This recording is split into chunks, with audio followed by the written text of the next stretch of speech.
Hey there, and welcome.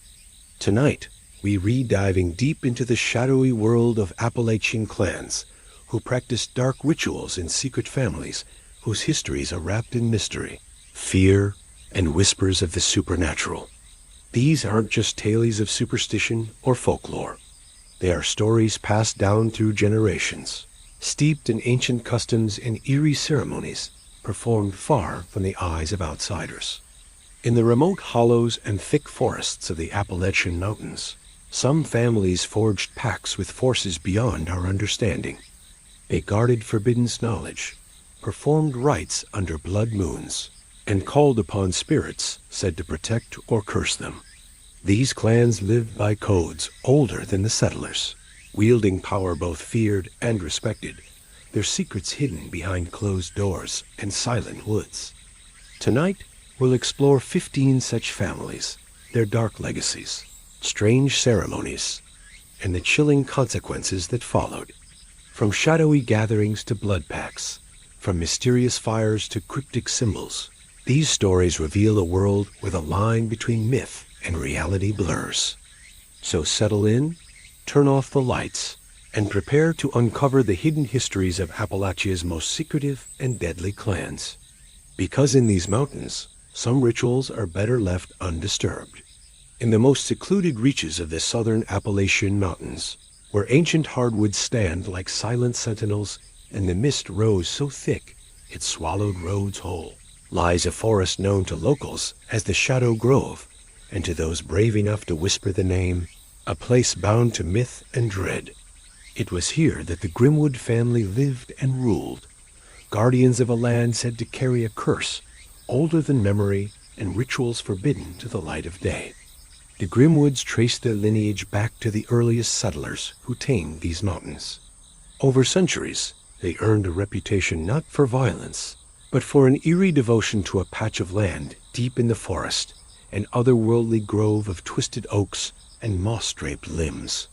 The local folk spoke of the Grimwoods' rituals in hushed tones, late-night ceremonies by torchlight, chanting in a language lost to most, and glowing shapes not human glimpsed among the trees. The forest itself seemed alive, breathing and watching, bound to the Grimwoods by an unspoken pact. Their story began in the mid-1800s, when Jacob Grimwood, or Old Jacob, as he came to be known, moved into a clearing at the heart of what became the Shadow Grove. Jacob was a woodsman and folk healer, known for his remedies and strange cures. He spoke of hearing the voices of the forest spirits in the wind through the branches, using oak leaf poultices, herbal infusions, and whispered prayers drawn from Appalachian folk traditions and tacitly. From older sources, he treated illnesses no doctor could reach. Soon, his fame spread, and villagers sought him for ailments and curses alike. But Jacob's devotion to the land was deeper than folkcraft. He believed the forest housed ancient spirits guardians of the mountain. In a weathered journal later discovered in the abandoned cabin, he wrote, "The trees remember what we forget. They know the debts owed. To speak for them is to carry their burdens." Legend says he performed his first ritual at the clearing where shadows gathered thickest, invoking protection over his family and warding off outsiders. That night, locals reported hearing wood crack and low humming that echoed through the woods like chanting. But there was no one outside. Over time, the Grimwoods grew not in number, but in purpose.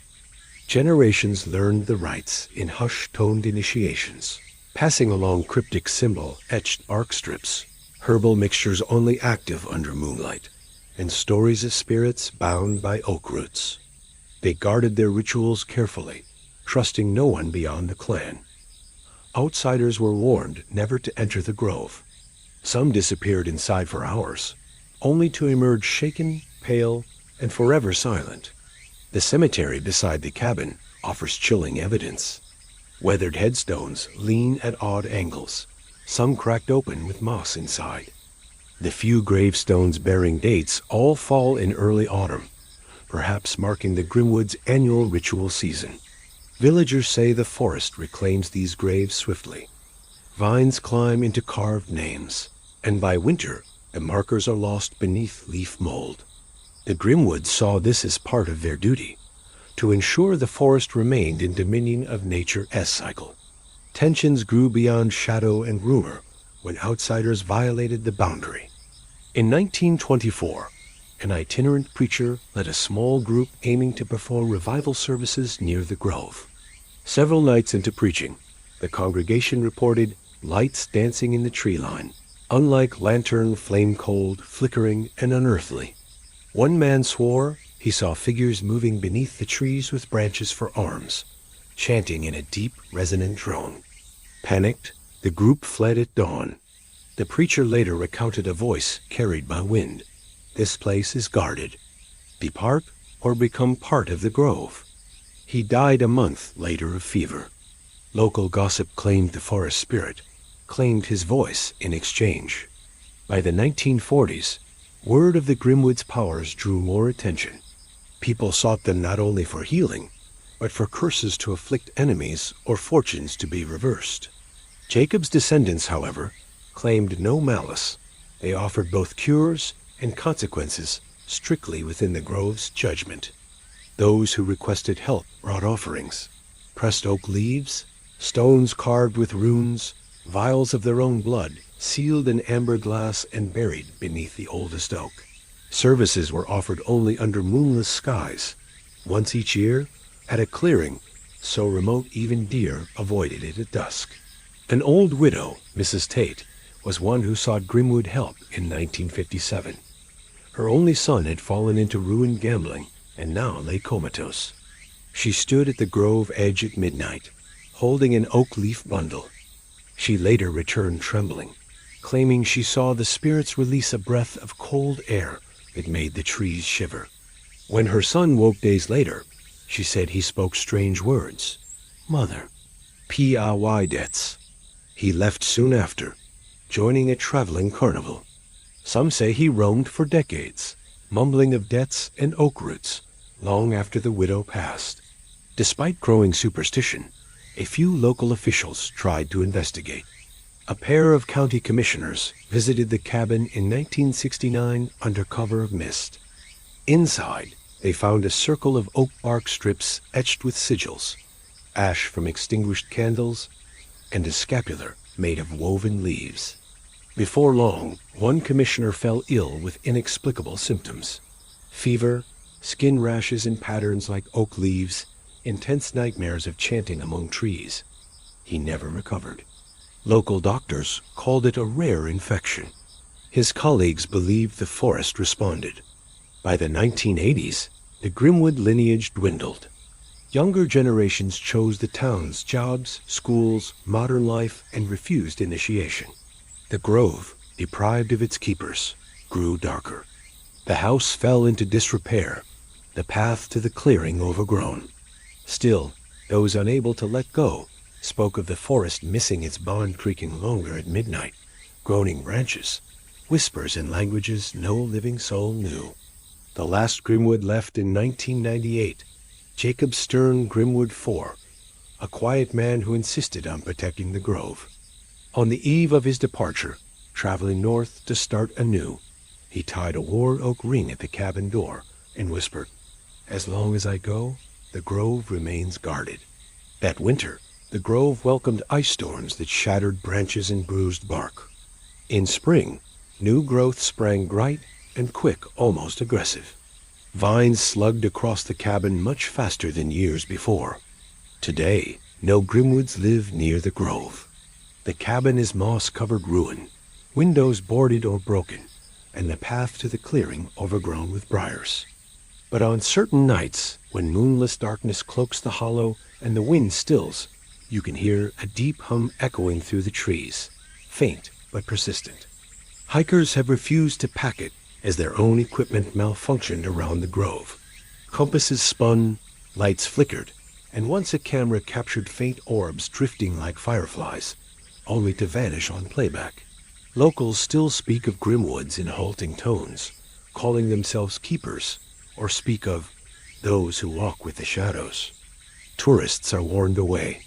The forest is marked in local lore as a place not of curses, but of boundaries. cross, and risk being claimed by what protects itself. In the lore of secluded mountain families, the Grimwoods epitomize the idea that power and pacts bind not just the living, but the land itself.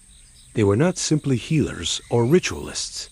They were the veil between ordinary life and something older, darker, and elemental.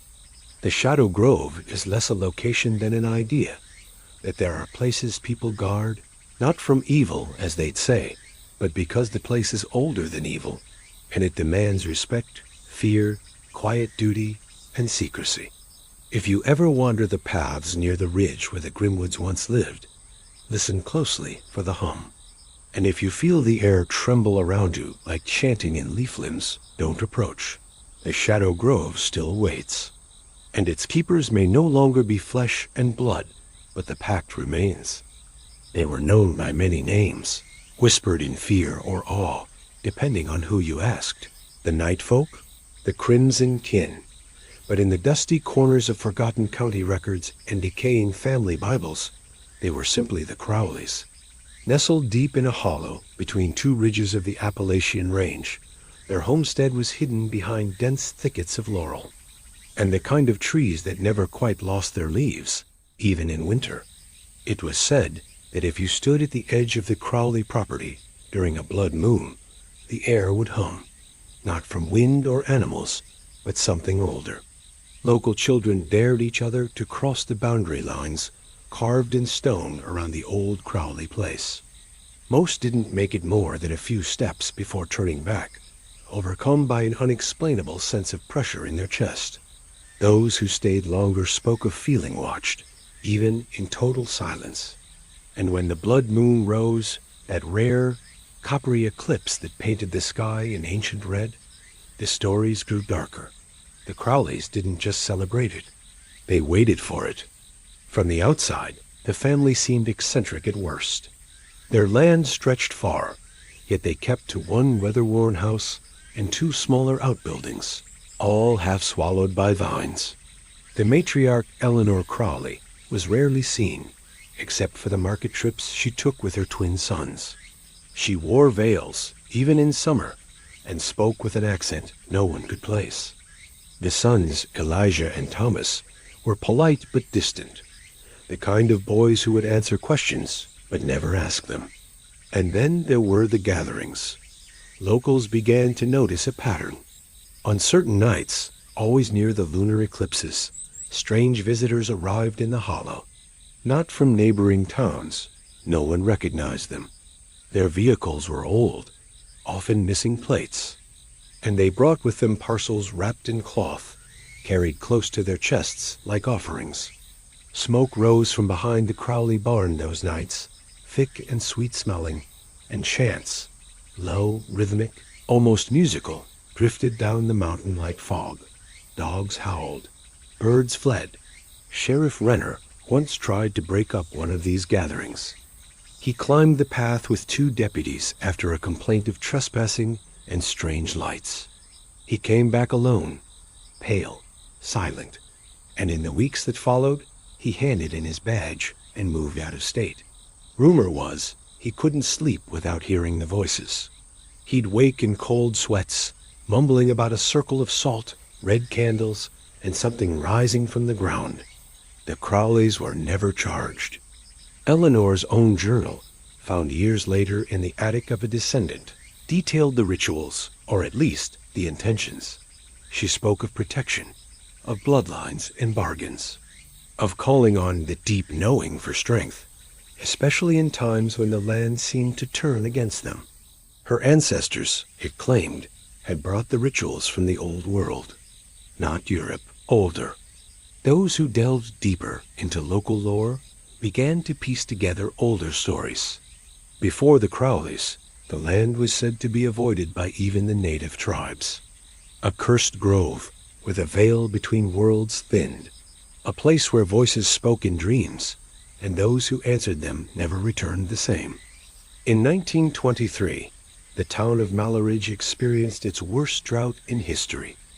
Crops died, wells ran dry, people prayed. But one evening, as the blood moon rose, the Crowley land remained green, damp even. A former preacher, Elias Whitmore, claimed he saw a ritual with his own eyes. A circle of robed figures, a calf slaughtered without a sound, and a tree that bled red when cut. He died 3 weeks later, his home burned to the foundation, his journals missing. As the decades passed, the Crowleys thinned. Eleanor was buried under a sycamore that never lost its leaves. Her sons died within a year of each other, one in an accident, the other from an unknown illness. But even now, their hollow remains untouched. No developer will buy the land. Hikers avoid it. And when the blood moon comes around again, people still hear it. The soft chanting, the rustle of movement among the trees, and the strange glow that never quite touches the road. Some say the Crowleys are gone. Others believe the bloodline continued, hidden, waiting. After all, rituals don't need the crowd. Just the moon, the offering, and the will to believe. Hey there. Tonight, we're going deep into the woods, down into a place where the wind doesn't blow the way it does anywhere else. A place where the trees lean inward, like they're listening. A hollow that once belonged to a family whose secrets were never whispered, only etched. Etched into bark, into rock, into bone. Tonight, we're stepping into the world of the Harrows. There is a saying in the old counties of the Blue Ridge that every hollow has its own voice. And some voices ... don't stop speaking, even after death. The Harrows didn't build their home in a town, or even on the outskirts. They settled in a basin of land so low and sunken, the morning fog often lingered until dusk. The locals called it Dead Creek Hollow, not because there was a creek, there wasn't tea, but because the sound of running water could be heard at night, echoing through the hills, even when nothing flowed. The Harrows said it was the dead speaking. Others just stopped asking. The family had been there for generations, living in the same warped farmhouse, its white paint long since peeled into gray strips. The house had no address, no mailbox, just a wrought iron gate, rusted and tangled with thorns, and beyond it, a footpath that disappeared in the brush thick as secrets. The trees around it were all wrong, bent at strange angles, leaves that seemed to rustle even on still days. But what truly set the Harrows apart wasn't just their isolation, it was their language. You see, the Harrows didn't speak much aloud, not in the way most families did. Instead, they wrote, not with ink, with carvings. Symbols, dozens of them, intricate shapes, spirals, lines crossing lines like veins on skin. They carved them into the walls of their home, into the trees surrounding the property, into stones they stacked in spiraling patterns. No one outside the family understood what they meant, but everyone who saw them agreed they weren't for decoration. They were messages, warnings, invitations. It was Mrs. Josephine Harrow, the matriarch during the 1930s, who was said to first call herself a whisperer. She claimed her family had inherited a gift or a burden, depending on how you viewed it, a sensitivity to the veil between this world and the next. She believed that in certain places, hollows, bogs, abandoned mine shafts, the barrier between life and death was thin, permeable, and that, with the right symbols and the right silence, one could listen through it, even speak back. Her journal, discovered in 1974 under the floorboards of her bedroom, was written entirely in these strange glyphs. Dozens of pages, none with repeated phrases. Historians and cryptographers tried to decode it. Some called it a cipher. Others insisted it wasn't a language at all, but something else, a pattern that triggered certain feelings, certain images in the mind. One university professor claimed to dream of Harrow Hollow for weeks after studying a single page. He stopped his research suddenly, citing emotional instability. He burned his notes. Visitors to the hollow rarely returned without stories. The air there was described as heavy, wet even on dry days. Sounds carried in strange ways. A voice spoken near the gate could echo back from deep in the woods, altered somehow. Hikers reported finding stones with symbols freshly carved, even though the area was supposedly uninhabited for decades. One man, a retired forest ranger, said he saw a child watching him from between two trees, a child whose eyes were completely black. He turned to call out. When he turned back, the child was gone. But at his feet was a small piece of wood, carved with the same spiral symbol found in Josephine's journal. The Harrows never sold their land. Even as the world modernized and towns pushed outward, their hollow remained untouched. Offers came from loggers, developers, even state officials. Each one was ignored. Or worse. In 1952, a construction firm announced plans to build a road through the region to connect neighboring towns. Surveyors entered the hollow to begin mapping. Only one came back. He was found walking aimlessly on a nearby road at dawn, clothes soaked with dew, hands bleeding. He didn't speak. Not for days. And when he did, all he said was, "The trees are watching, and they know I saw." He disappeared weeks later. His wife found strange markings scratched into their attic ceiling. The same spirals, the same cross-hatchings. None of them were there before. The last confirmed member of the Harrow family was a girl named Elise, born sometime in the 1960s. She was rarely seen outside the hollow, though neighbors, miles away, claimed they sometimes spotted her walking along the ridge at dusk, always barefoot, always carrying something wrapped in cloth. Her hair was long, knotted with twigs. She never spoke when approached, only watched. One boy, who tried to follow her out of curiosity, got lost for hours and returned shaken, claiming he'd seen faces in the moss. In 1983, authorities entered the hollow after a hiker went missing nearby. They found the farmhouse still standing, though empty. Dust thick enough to choke, but on the walls freshly carved symbols, not faded, not worn, fresh, still shedding slivers of wood. One officer took photos. The negatives came back black, not underexposed, just black. Every single frame. And then there's the cave, half a mile behind the Harrow home, past a thicket of thorn bushes, and under a jagged stone outcrop lies the entrance to a cave system that's never been fully explored. Locals call it the mouth of the hollow. It yawns open like a wound, dripping cold air even in midsummer. People say that's where the voices come from, that if you stand at its edge during the full moon, you can hear names being whispered, names of people you know, or once knew, or will know. In 1997, a paranormal researcher named Dr. Kellen Frost spent 3 days near the cave, monitoring audio. On the third night, his equipment captured what he described as layered vocalizations. Not quite human, not quite animal, but rhythmically patterned, like a chant. When he returned home, he found a stone in his backpack that hadn't been there before. On it, the Harrow spiral. His research never continued. He died of a sudden heart attack at 42. Many believe the Harrows weren't evil, just attuned to something the rest of us ignore.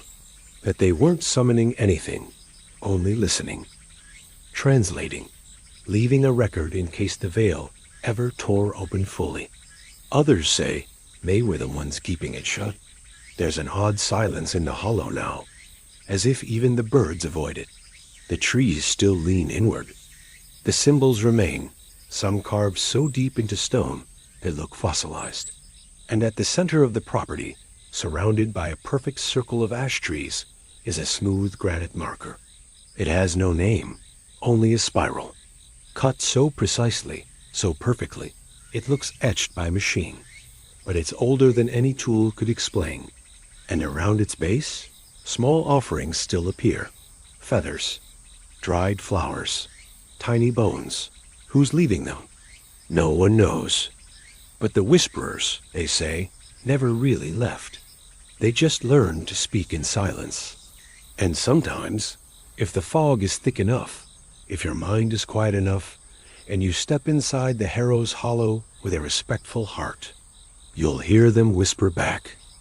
In the smoky hollows of Appalachia, where dusk drips slowly into the trees and the wind carries echoes of long-forgotten chants, there lived a family whose power was burned into the hillsides themselves.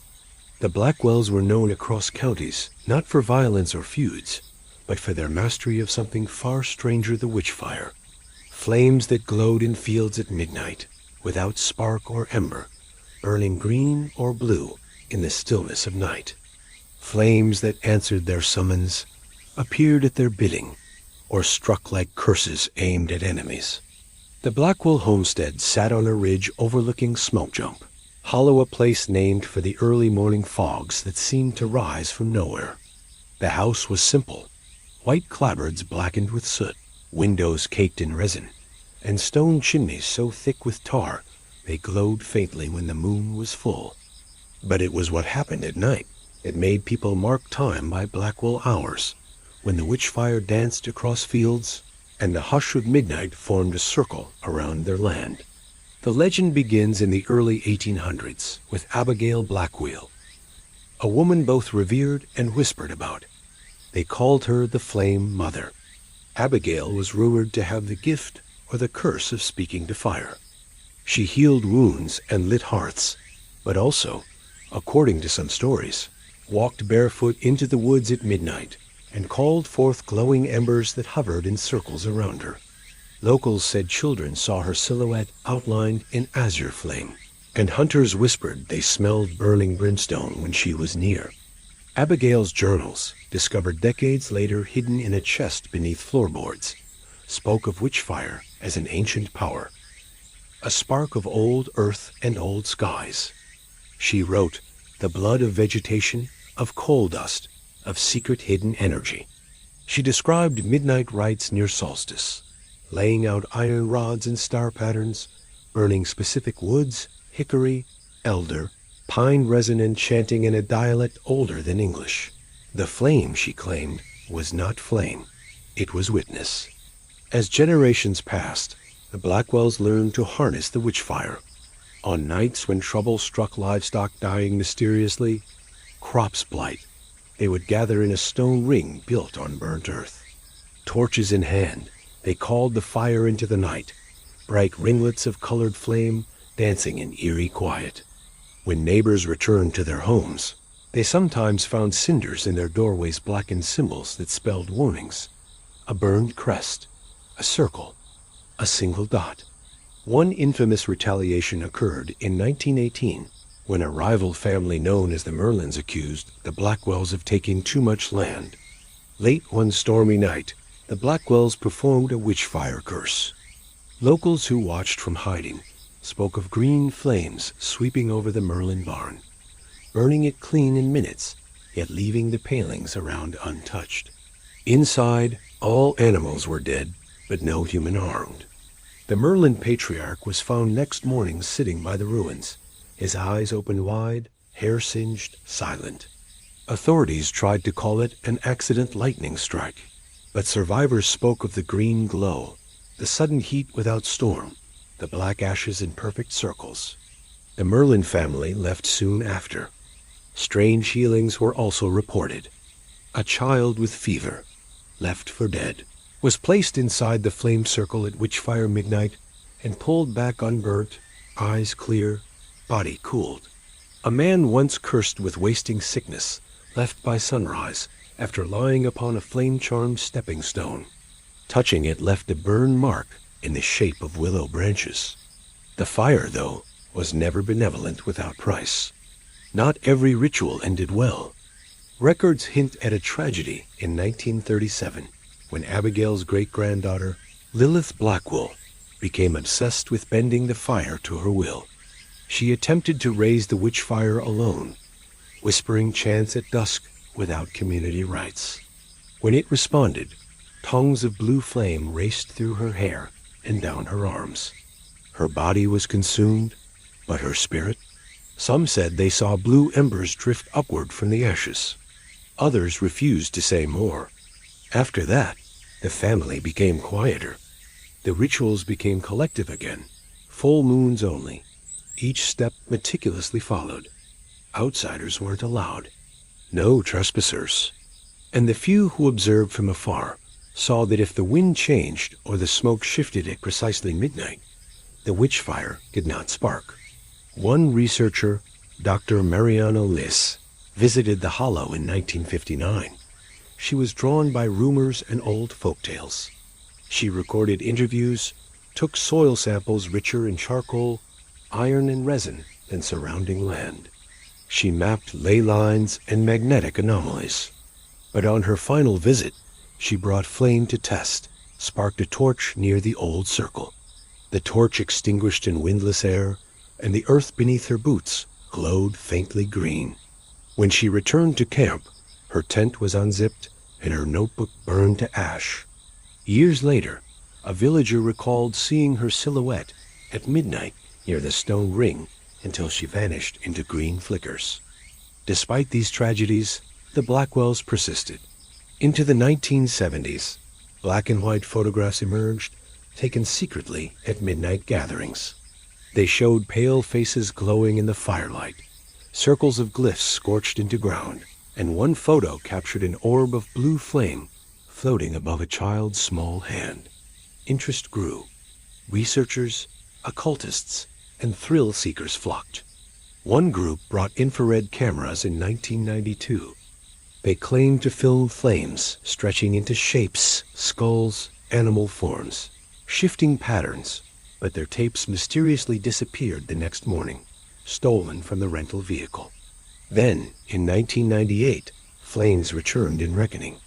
The last Blackwell heir, Marcus, performed a ritual during a rare trine of blood moon, solstice, and spiritual alignment predicted in old family manuscripts.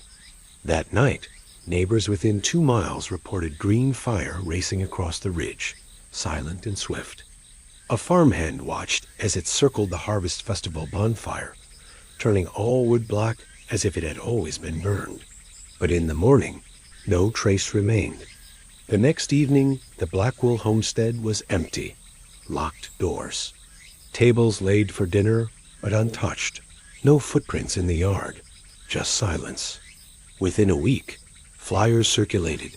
The property changed hands, and the new owners boarded the windows. But the stone ring and burnt circle remained. Animals still wouldn't graze in fields near it. Trail cams recorded nothing but static on witchfire nights. Ghost hunters found embers on the ridge, months later cold. Black stones with the unmistakable scent of soot and resin, shaped in a perfect flame spiral glyph. Hikers reported feeling heat roaring across their backs when no sun shone. And locals said they still woke to small fires unlit, small blue-green dots floating above the fields before vanishing with dawn. Is the witchfire just legend? Possibly. Some scientists believe it's phosphorescent gases or natural methane igniting. Others dismiss it entirely as folklore. But there are too many consistent stories, too much acute detail burn patterns, consistent across years, crop circles of ash, marks on stone, accounts of smell and heat not matching normal fire. The Blackwells may have vanished, but the witchfire remains. It waits in the charred circle. It flickers in the deep midnight. It hums in the phosphorescent glow that returns each solstice. And perhaps most unsettling, it chooses its own witnesses. So if you find yourself near Smoke Jump, hollow in the night is thick with a blood moon or solstice moonlight, and you see a flicker of unnatural flame on the ridge, do not approach. Do not speak. Do not try to bottle the fire or understand its spark. Some powers don't need summoning. Some pacts survive without heirs. The Blackwells believed they mastered witchfire, but maybe the fire mastered them. If you'd like, I can continue with photos from drone evidence, letters from Marcus, or eyewitness testimony to enrich this section further.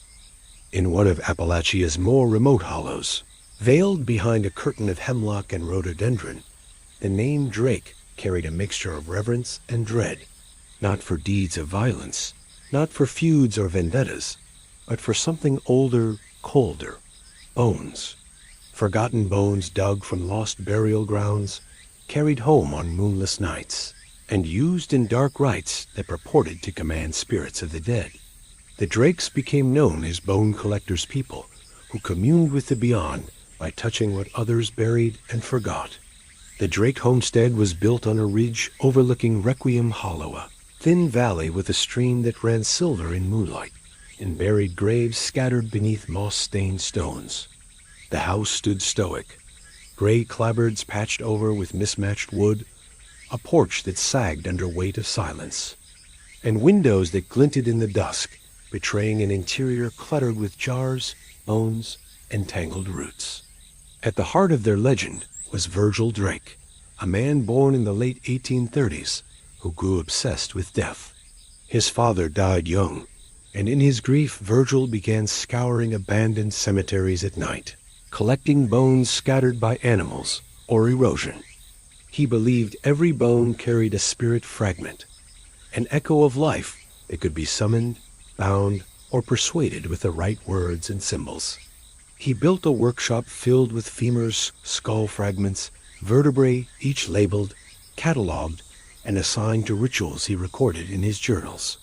Virgil's earliest entries are clinical. Femur fragment from grave of Isaac Turley, blue bone under moss. I scraped earth, wrapped it in linen. At midnight placed near hearth. Heard whisper not carried on wind. Later entries grow more elaborate. Bones arranged in spirals on stone slabs, chalked sigils on floorboards, incantations recited at solstice night. He believed he could command the spirits to heal illness, to deliver prophecy, or to exact justice on wrongdoers. As Virgil aged, his children, 3 sons and a daughter, became part of his work. They carried bones into the woods during full moons, buried fragments in specific patterns, enchanted in unrecorded tongues. Neighbors remembered seeing them carry arm bones to the ridge above the stream, pausing by wind-blown headstones as though paying tribute, though no one knew for whom. Word spread slowly through the hollow.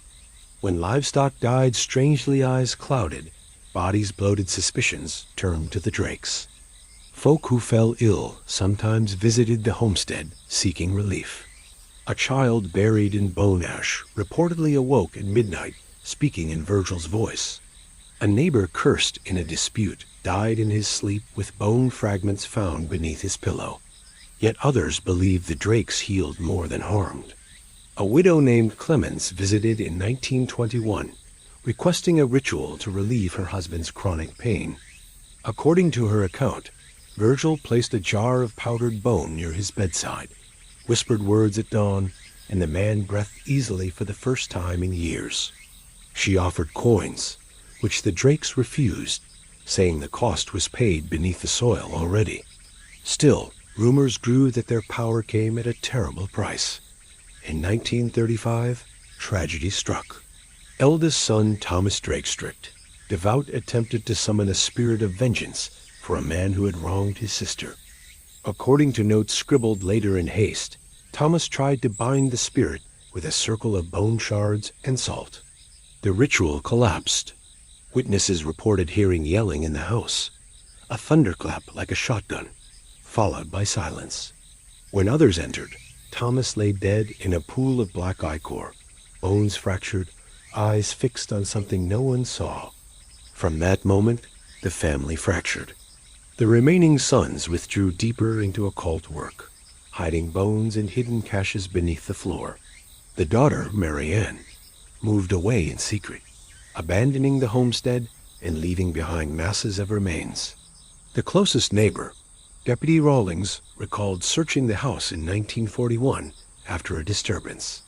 He found bashed skulls in the basement, half-burned rib bones in the fireplace, and a journal filled with incantations, each crossed out except one. Bind them, bind them, bind them in grief. The land seemed to reject the house afterward. Plants wilted along the ridge. Rainwater gathered in hollowed headstones. Animals avoided the property. Nightly lights' blue glow were seen drifting across the ridgeline, seen by drinkers in nearby bars and hikers along old logging roads. The homestead went silent, Still, hunters reported skull fragments on the ridge, clean as polished ivory. One camper, in 1952, found an intact femur bone propped by a tree as though placed on display. He fled and never returned, but the bone stayed there. Locals believe no one dared remove it, fearing unfinished business. By the 1960s, the Drake homestead lay empty. Windows boarded, doors bolted, but bones remained piled under eaves, tucked inside walls, lurking beneath floorboards. In 1978, paranormal investigators entered with permission from distant relatives. They brought EMF meters and thermal cameras, but recorded only abnormal cold spots, murky orbs, and whispers echoing off stone. They found bone fragments arranged in spiral patterns outside, wrapped in linen strips tied with elder-bark twine. One investigator came home with a blonde curl on their jacket, though they traveled alone. Another reported waking in dark nightmares of disembodied bones crawling across dry earth. The next morning, they found a piece of rib bone beneath their pillow. Despite warnings, some tourists still tiptoe near Requiem Hollow. One group in 1994 left trail cameras. On a particularly moonless night, a camera captured a figure crouched at the house limbs pale as labia, drooping like detached shoulders. When investigators reviewed the image, the figure had no face-only empty darkness where features should be. What became of the bones collected by the Drakes is unknown. Some say they remain, hidden in old buckets beneath the house. Some say animals dragged them into the ground. Others believe they were returned in secret graves. But bone fragments occasionally wash into the stream, below pale shards found on the creek bed after heavy rains, even decades later. Once a year, local families leave offerings, pebbles, oak leaves, bones of small animals, for the hollow spirits. They tell children, if you cross the Drake Ridge, say nothing, listen, and leave something behind. Don't take, don't bury, don't speak, because here, bones carry voices, and voices should not be silenced. Are the Drakes evil necromancers, or desperate healers bound by grief and knowledge too old for survival? Their story remains eerie and incomplete, like charnel fragments scattered by wind.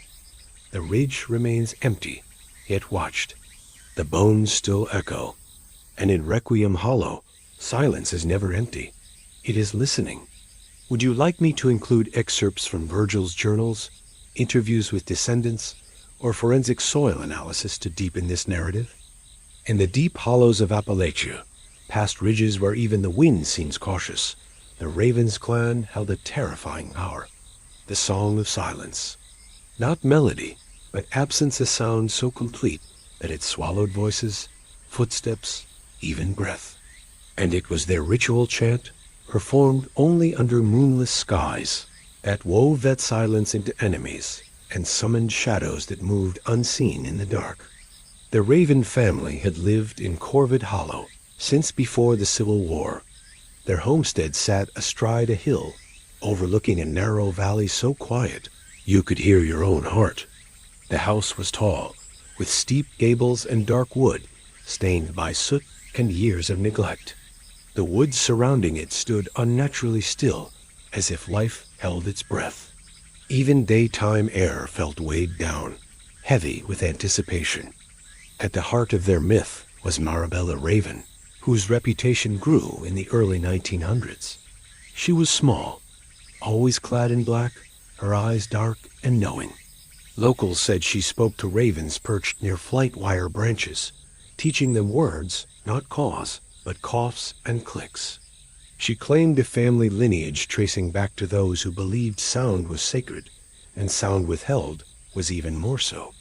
Marabella's most chilling teaching, the silent song, a ritual chant performed only when the moon was hidden, when the world slept in darkness so dense it felt alive. The Raven clan sons, daughters, elders would gather in the barn loft, lit by a single blue flame that never flickered. They stood in a circle, eyes closed, and chanted a language half wheel, half whisper. Sounds like clicks, breath snaps, and throat tones no outsider could mimic. And afterward, the silence would spread. Neighbors cursed found broken doors, but no footprints. Livestock still, power in the house cut off, television cracked, and everyone rendered speechless for hours. They called it the Raven Hush. One couple reported hosting a gathering in their home 5 miles away when the silence hit. Laughter died mid-sentence. The dog ceased barking, and the clock ticked, but nothing else. By morning, they found a broken feather pinned to their door. The ravens claimed their rituals protected the hollow. In the 1920s, when a band of rustlers threatened their neighbors, the ravens performed the silent song at midnight.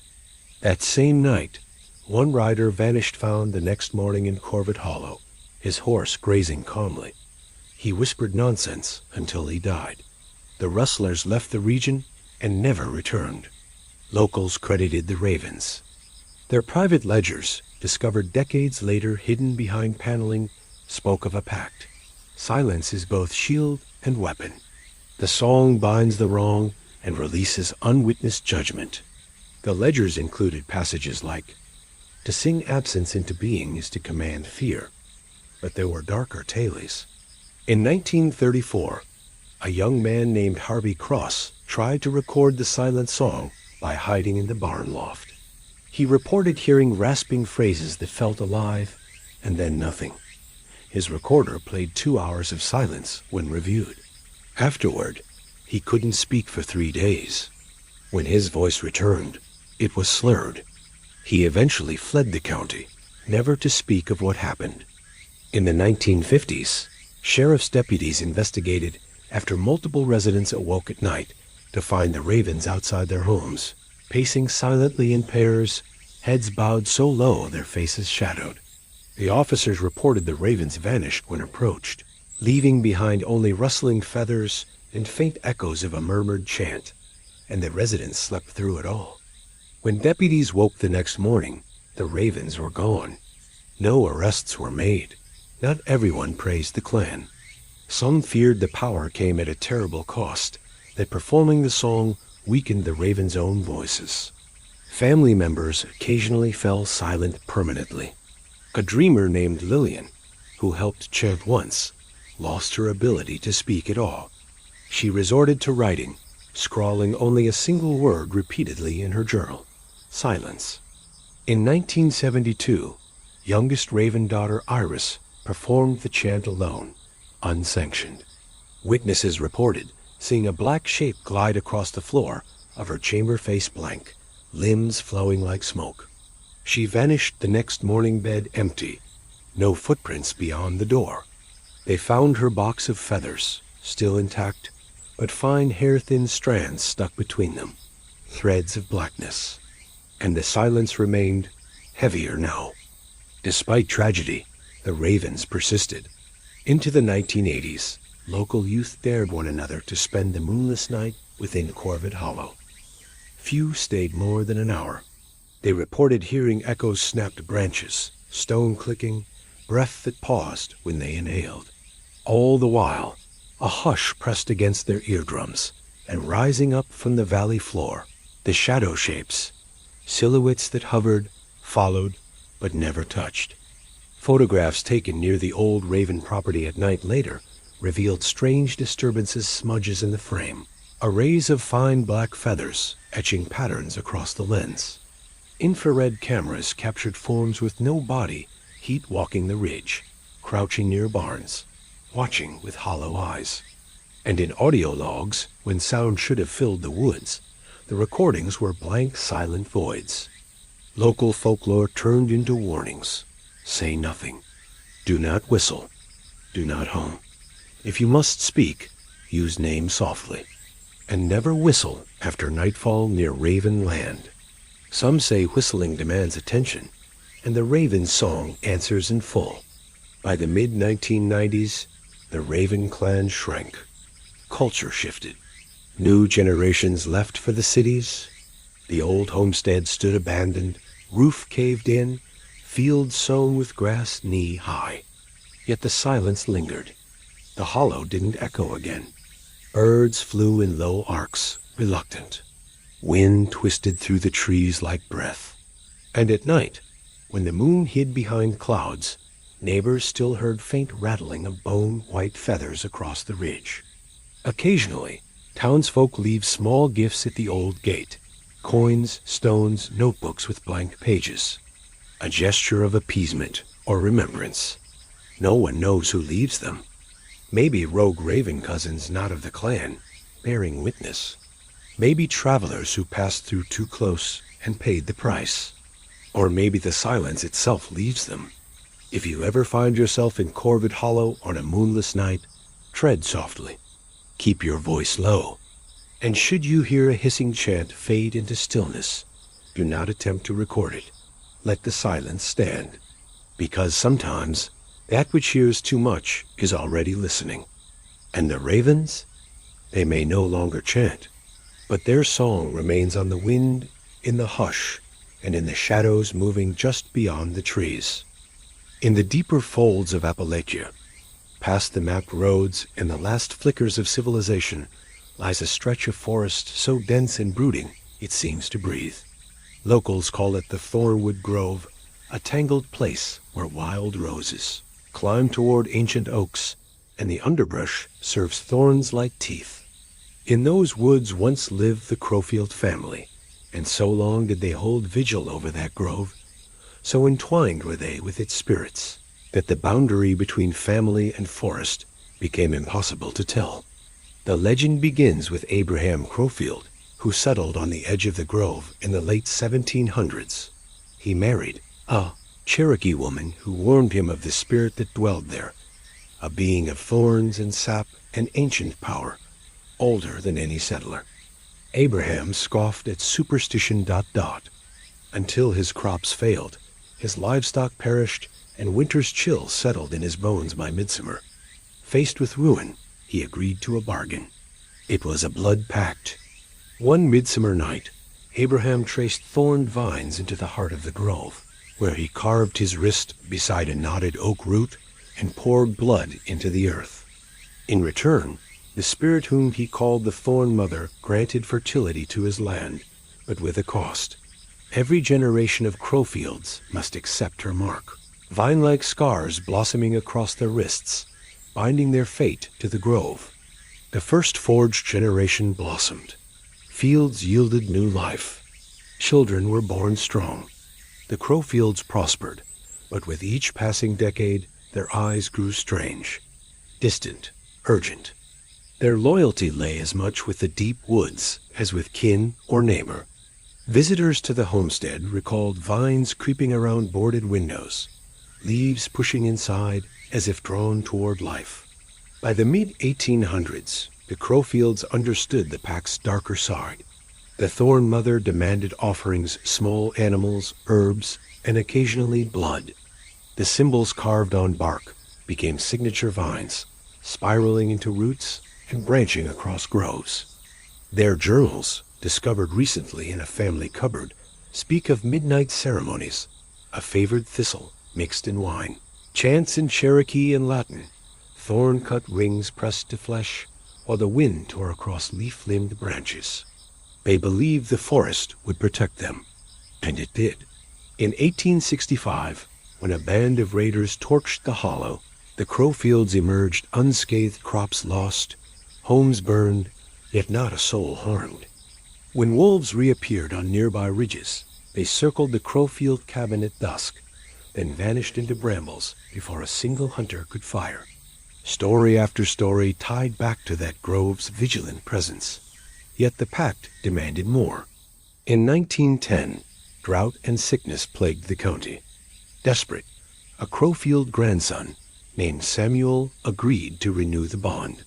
The ceremony was violent, limbs of thorn vines woven into a crown worn by his infant daughter. Blood spilled into the soil beneath the vine-knotted trees. The next morning, rain fell. The harvest grew rich.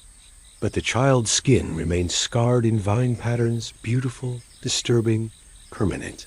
Sarah Crowfield lived until she was 80. She spoke little, except to recite chants in the grove at midnight. Her wrist bore the scars deep as roots. Some said she disappeared into the forest one storm night. Vines curled around her ankles like embrace. They found only footprints claw-shaped, leading inside and never returning.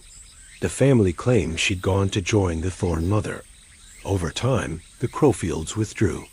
By the 1960s, only one family remained. A woman named Ruth and her two sons, Caleb and Ruth's younger child, Jordan. Neighbors reported midnight voices in the grove chanting and laughter though the Crowfield house stood dark.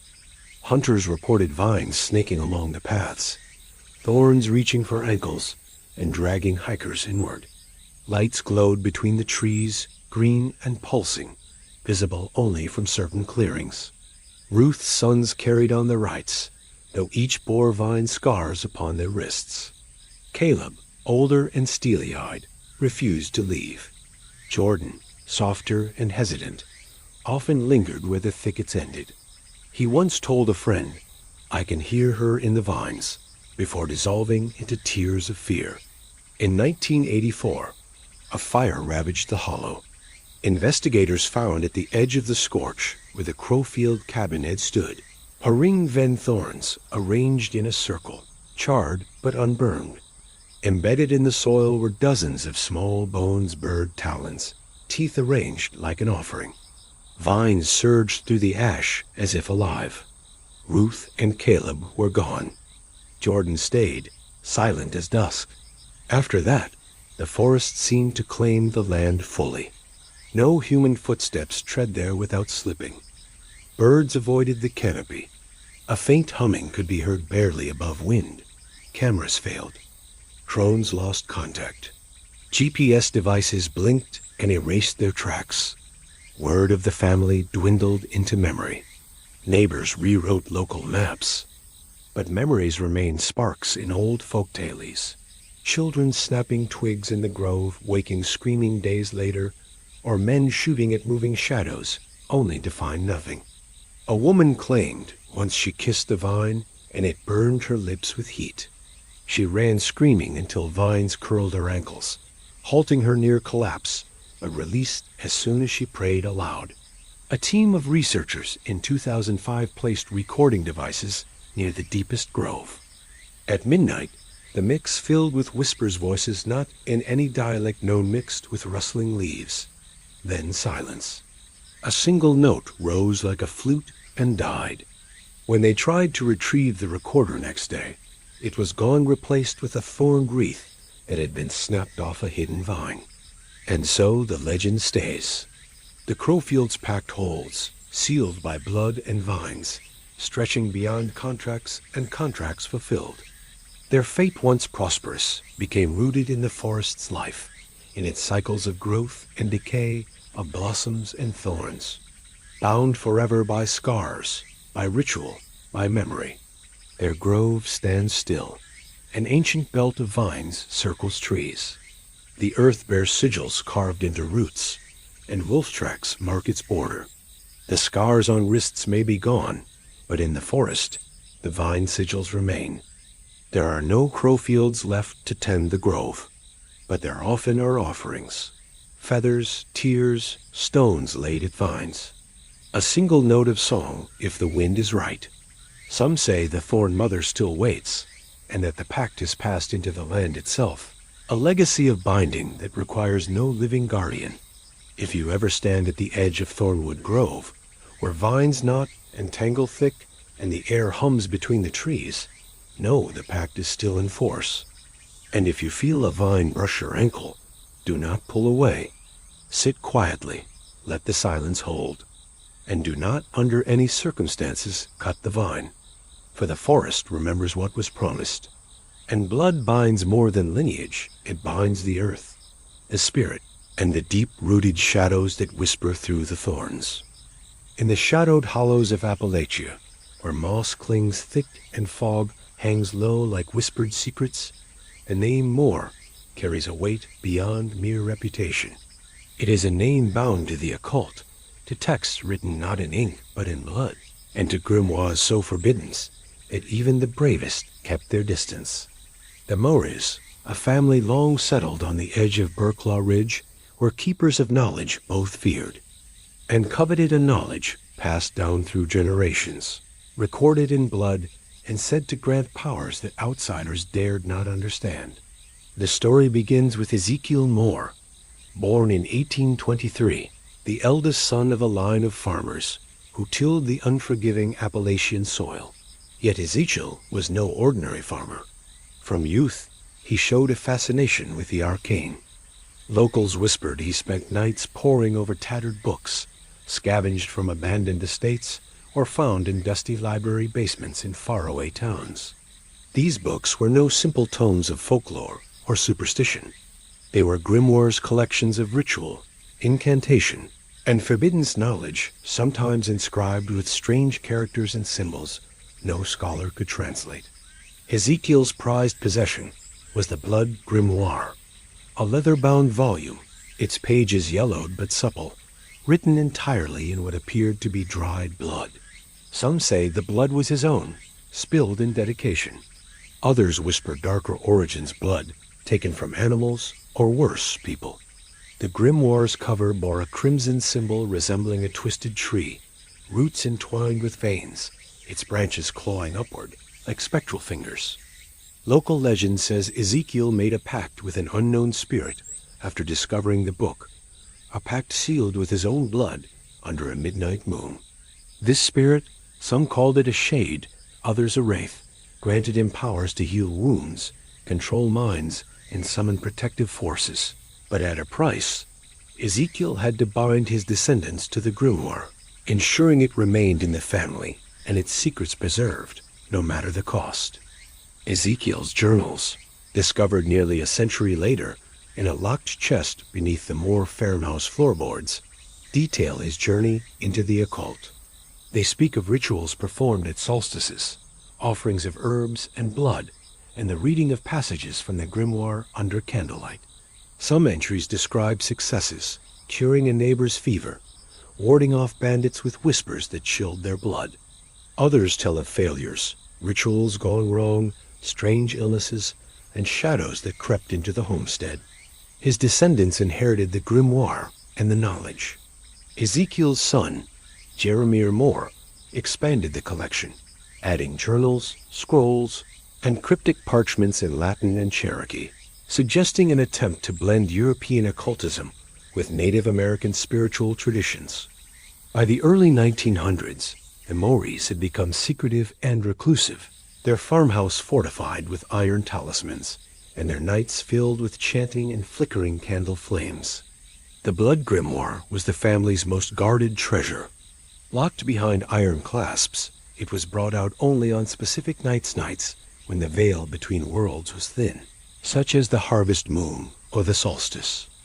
On these nights, the Maoris gathered in the farmhouse's cellar, where the air was thick with incense and damp earth. They recited passages in languages no outsider could understand, calling on spirits or harnessing power said to protect the family from harm and misfortune. Despite their power, the Maoris were not free from tragedy. In 1927, Elizabeth Moore, Ezekiel's great-granddaughter, died under mysterious circumstances. Her body was found in the cellar, surrounded by scattered pages of the grimoire, her hands clutching a broken quill, her eyes wide with terror. The family never spoke of the incident, but rumors suggested a ritual had gone awry, summoning forces beyond their control. Elizabeth's death marked a turning point. The family grew wary of the grimoire's growing influence. Some members wanted to destroy it, fearing the curse it carried. Others, obsessed with power, refused to relinquish the book. This tension led to a fracturing of the family. Some moved away, others isolated themselves further, and the farmhouse grew quieter, darker. In the 1950s, a descendant named Thomas Moore attempted to decipher the grimoire's most secret pages, those rumored to hold the key to immortality and ultimate power. He spent months in isolation, locked away in the cellar, reading and translating. When he emerged, he was changed, his eyes sunken, his skin pallid, and his voice a hollow whisper. Soon after, Neighbors reported strange lights flickering from the Moore farm and low chants that echoed into the night. One chilling event from this period involved a local sheriff who visited the Moore property to investigate reports of strange noises and missing livestock. The sheriff never spoke of what he witnessed, but he left with his hair turned gray and an unexplained limp. He warned the town to stay away from the Moores. Soon after, livestock deaths ceased and the strange lights disappeared, but the farm remained shrouded in suspicion.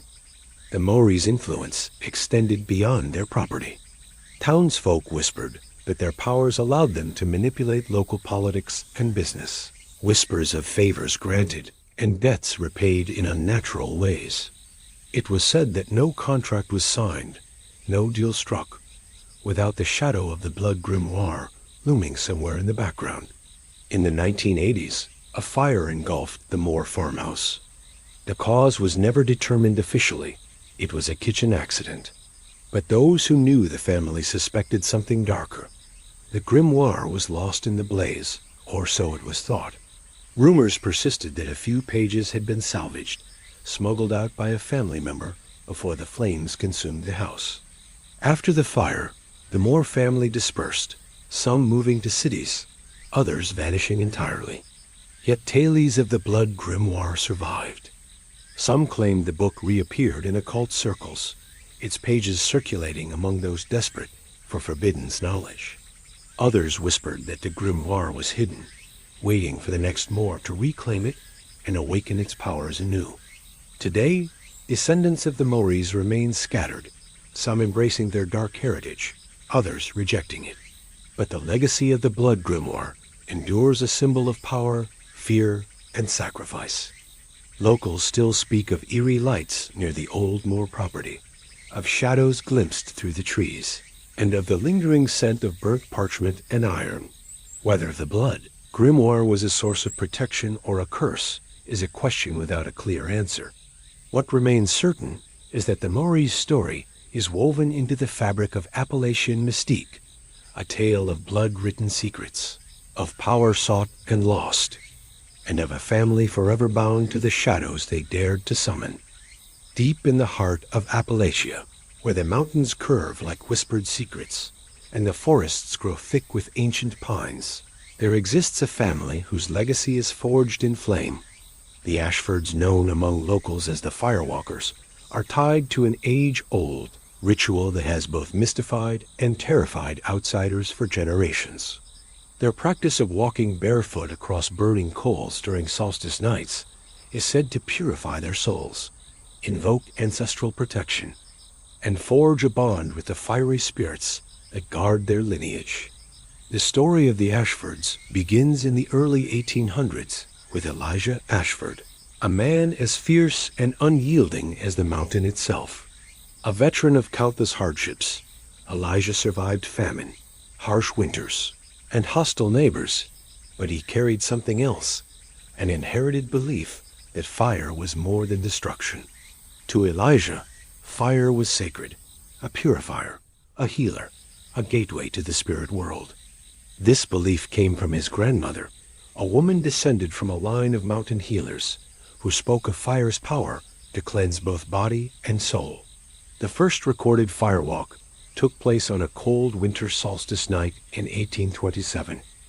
According to family lore, Elijah and a small group of kin built a great pyre in a secluded clearing near their homestead. The flames roared higher than the tallest pines, sparks flying like ancient stars fallen to earth. When the fire burned low to glowing embers, Elijah stripped his boots and stepped onto the smoldering coals. The earth beneath glowed red and white-hot, yet Elijah's feet touched only warmth and ash. One by one, family members followed, their bare soles connecting with the fire as if it welcomed them. Witnesses from neighboring hollows spoke in hushed tones of the spectacle. No one dared join, but the Ashfords were said to emerge, reborn eyes bright with unspoken understanding, faces glowing with an otherworldly calm. That night, the family forged an unbreakable bond with fire, promising to return each solstice to renew their connection and protect their bloodline. The firewalking ritual was never merely a test of endurance. It was a spiritual journey. The Ashfords believed that fire burned away impurities, anger, fear, doubt, leaving behind only courage and clarity. Each step across the glowing embers was a step closer to ancestral power. They carried the belief that the spirits of those who had walked before guided their feet, and that the fire itself was alive, a guardian and judge. The ritual's specifics evolved with time. In the late 1800s, the family began preparing the firewalk with a series of rites spanning several days. These included fasting, herbal baths using mountain sage and sweetgrass, and the crafting of talismans from river stones and ironwood bark. On the solstice night, they gathered in the clearing, their bodies painted with ash and natural dyes in swirling patterns, symbolizing the sun, the stars, and flames. A solemn chant, part Cherokee, part Old English, echoed around the fire, a call to ancestors and spirits. One of the most revered firewalkers was Sarah Ashford, Elijah's granddaughter. Sarah was known for her incredible endurance and fierce devotion. In 1892, during a particularly harsh winter, Sarah led a ritual that many say saved the family from starvation and disease. As the solstice fire died down, Sarah walked barefoot across the hottest embers, her steps steady despite the biting cold. She returned to the cabin with a vision of a glowing figure who promised protection and prosperity in exchange for unyielding faith. The winter eased, game returned to the forests, and the Ashfords flourished. But the firewalking was not without risk. Family records recount numerous injuries, burned soles, blistered feet, even falls into the fire during moments of spiritual overwhelm. In 1907, a young Ashford named Thomas lost his balance during the ritual and suffered severe burns. He survived, but the incident was a warning. The fire demanded respect, and failure to honor it meant pain, both physical and spiritual. The Ashfords guarded the ritual's secrets fiercely. Outsiders were never invited, and those who stumbled upon the solstice gathering often spoke of a silence so profound it seemed to swallow sound. The flame's light revealed figures moving with purpose and reverence, their feet gliding over glowing coals, their faces serene. Some said the family moved like fire itself, intense, unpredictable, yet controlled. Throughout the 20th century, the ritual became a symbol of Ashford identity. Even as modernity encroached, and the younger generation drifted toward cities and new lives, many returned each solstice to walk the fire and renew their heritage. The ritual adapted, incorporating new elements such as song and the playing of the dulcimer, but its core remained: fire as purification, connection, and power. The Ashford Firewalk also intersected with other Appalachian traditions. Some family members were known healers, combining fire rituals with herbal remedies. Others were storytellers, passing down legends of the fire spirits and the sacred bond between flame and flesh. These tales often warned of the fire's dual nature: protector and punisher, life-giver and destroyer. One such story tells of Jeremiah Ashford, a man who betrayed the family by attempting to sell their sacred coals to outsiders. According to legend, during the next solstice, Jeremiah stepped onto the embers but was consumed by flames, his screams silenced by the crackling fire. When his brothers retrieved his remains, all that was left was a pile of ash and a single blackened shoe. In the late 1970s, the Ashford Firewalk attracted attention beyond Appalachia. Anthropologists and folklorists sought to study the phenomenon, but the family's secrecy held firm. Attempts to record or photograph the ritual met with interference. Equipment malfunctioned, cameras broke, and witnesses reported an overwhelming sense of dread and awe.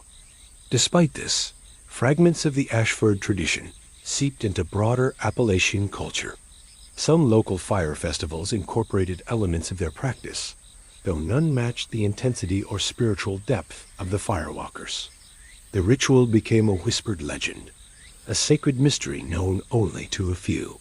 Into the 21st century, the Ashford Firewalk persists, though diminished. The old clearing still hosts the solstice fires, tended carefully by family members who honor their ancestors. Younger Ashfords sometimes struggle with the balance between tradition and modern life. But when winter's longest night arrives, many find their way back to the glowing embers, feet bare and hearts open. Visitors to the area sometimes report strange occurrences near the Ashford lands, on solstice nights distant crackling fires despite no visible flames, the scent of burning pine carried on cold mountain winds, and flickering shadows dancing just beyond the tree line. Some swear they hear the faint rhythm of footsteps over coals, echoing through the stillness. The Ashford family's firewalk is more than a ritual. It is a testament to resilience, faith, and the enduring power of ancestral connection. Walking the fire is walking between worlds, between the physical and spiritual, between past and present, between life and death. And for the Ashfords, the fire is not just a flame. It is their legacy, their guardian, and their promise, a blazing path lit by those who walked before, leading always home. Hidden deep within the labyrinthine hollows of Appalachia, where sunlight struggles to touch the forest floor and shadows grow long even at midday, lies a secret known only to a select few, the silent circle of the Caldwell clan. For generations, the Caldwells have guarded a vow of silence as sacred as the mountains themselves, a vow taken before entering the cavernous depths beneath their ancestral lands. In these underground caves, they performed rites shrouded in silence, where whispered curses echoed like ghosts and secrets burrowed into stone. The origins of the Silent Circle trace back to the early 1700s, when the Caldwells first settled in a remote valley surrounded by steep cliffs and dense hardwood forests. The patriarch at the time, Ezekiel Caldwell, was a man of few words but great presence. He and his kin were survivors of brutal winters, harsh land, and ever-looming threats from rival families. Ezekiel, however, possessed a knowledge that set him apart, a mysterious bond with the subterranean world beneath the mountain. Local lore claims Ezekiel discovered a hidden cave network one bitter winter, guided by a trembling child who spoke of voices beneath the earth. What he found was a vast, twisting maze of caverns, stalactites dripping like ancient teeth, and hollows echoing with the faintest sound of wind or whisper. More than just a natural wonder, the caves held a spiritual resonance, a place where the boundary between the living world and the shadows thinned. Recognizing the cave's power, Ezekiel declared the formation of the Silent Circle a secretive assembly of family members, who would bind themselves to a vow of silence during sacred rites held deep underground. The silence was not merely symbolic. It was a necessity. Sound in the caves carried infinitely, and a single careless word could shatter the delicate balance, angering unseen forces said to dwell within the stone and darkness. The Caldwell's rites were held on the longest nights of the year, the solstice, and the darkest days of winter, when the veil between worlds was thinnest. The family would gather at the cave's mouth, faces painted with charcoal and ash, hands bound with braided vines as symbols of restraint. They entered the cavern in perfect stillness, descending through twisting passages lit only by small, flickering lanterns. Inside, the air was thick with the scent of damp earth, mineral, and burning herbs, sage, cedar, and mountain laurel. The family formed a circle around a stone altar, carved by hand into the cavern floor, adorned with ancient symbols whose meanings were lost to outsiders. Their eyes met, but no words passed. Instead, their thoughts moved silently, a shared communion that transcended speech. The rituals themselves were a delicate dance of gestures, subtle movements, and whispered incantations carried on the breath of silence. It is said the family's eldest seers would channel spirits' ancestors, protectors, and dark forces alike through touch and eye contact alone. The silence allowed the echoes of intention to amplify, weaving through the cavern walls, carrying their will into the unknown. To break the vow was to invite disaster. Stories tell of a young Caldwell named Miriam, who, overwhelmed by fear during one rite, whispered a single word, a plea for mercy. The cave trembled. A great rockfall sealed the entrance, trapping Miriam and several others inside for 3 days. When rescue came, the survivors emerged pale and silent, their voices lost or shattered, forever changed by their ordeal. The silent circle's secrecy extended beyond the cave. The Caldwells maintained their vow of silence for days after rites, communicating with gestures and written symbols. This silence became a form of devotion and discipline, binding the family together and distinguishing them from their neighbors, who viewed the clan with a mixture of fear and fascination. Despite the vow, the Caldwells' influence was far-reaching. Local farmers credited them with blessings on crops and livestock, attributing their success to the clan's mysterious communion with earth spirits. Traders sought the family's favor, hoping to avoid curses whispered in the dark. The Caldwells were both revered and avoided, a paradoxical presence in Appalachian life. Over time, the caves themselves took on a legend of their own. Explorers who dared venture near spoke of unnatural silence, a heavy stillness that pressed on their ears and hearts. Some claimed to hear faint voices whispers in a language half-remembered, curses laced with pain and warning. Others described cold spots, sudden chills, or the eerie sensation of unseen eyes watching from the shadows. In the early 1900s, a tragedy marked the Silent Circle's history. A group of miners accidentally breached a sealed cavern near the Caldwell property, releasing a great storm of dust and cold air. In the days following, the family's youngest members fell ill, and strange marks appeared on their skin patterns resembling cave etchings. The community whispered that the spirits angered by the breach had cursed the family, a punishment for disturbing sacred ground. The Caldwells responded by strengthening their rituals. They sealed parts of the cave network with stone and iron, placed protective wards crafted from mountain bone and river crystal, and deepened the silence of their rites. The family elders warned that the caves were alive, that the Silent Circle was both a guardian and prisoner of the cavern's ancient power. In the mid-20th century, as modernization crept into Appalachia, the Silent Circle faced new challenges. Younger Caldwells questioned the vow of silence and the isolation it demanded. Some left to seek lives in towns and cities, abandoning the caves and the rituals. Yet those who remained upheld the tradition with renewed fervor, wary that the weakening of the circle might unleash forces better left undisturbed. The caves also attracted unwanted attention. Urban explorers and thrill-seekers ventured into the caverns, unaware of the family's sacred claim. Many returned shaken, reporting disorienting echoes, sudden silences, and feelings of suffocation.